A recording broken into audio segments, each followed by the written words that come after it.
এই যে মধ্যবিত্ত পরিবারের সন্তানদের কিছু স্বপ্ন স্বপ্নই থেকে যায়।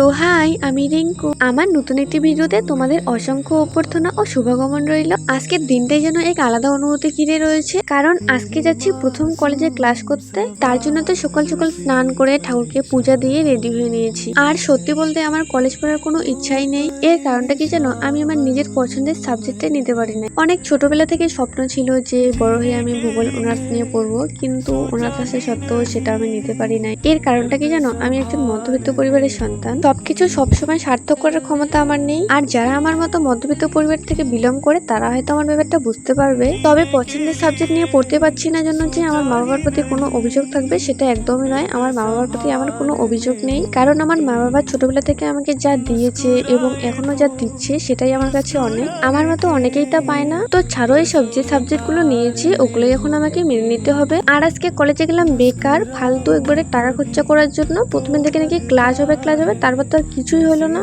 এখানে একটা কার বাইক পাইছি, ওটাতেই বসে আছি, কারণ দাঁড়ায় থাকতে একদম ইচ্ছে করছিল না। তো এখানে কি করব, ঘোরাঘুরি করলাম, আর কত ঘুরবো। তারপর তো খাওয়া দাওয়া করে চলে আসলাম বাজারে একটা খাতা কিনেছিল, ওইটাই বইয়ের দোকানে গিয়ে কিনলাম। তারপর তো সোজা চলে এসেছি আমার প্রভু হনুমানজির দর্শনে, কারণ আজকে মঙ্গলবার ছিল। তারপর তো প্রণাম করে চলে আসলাম বাড়ি।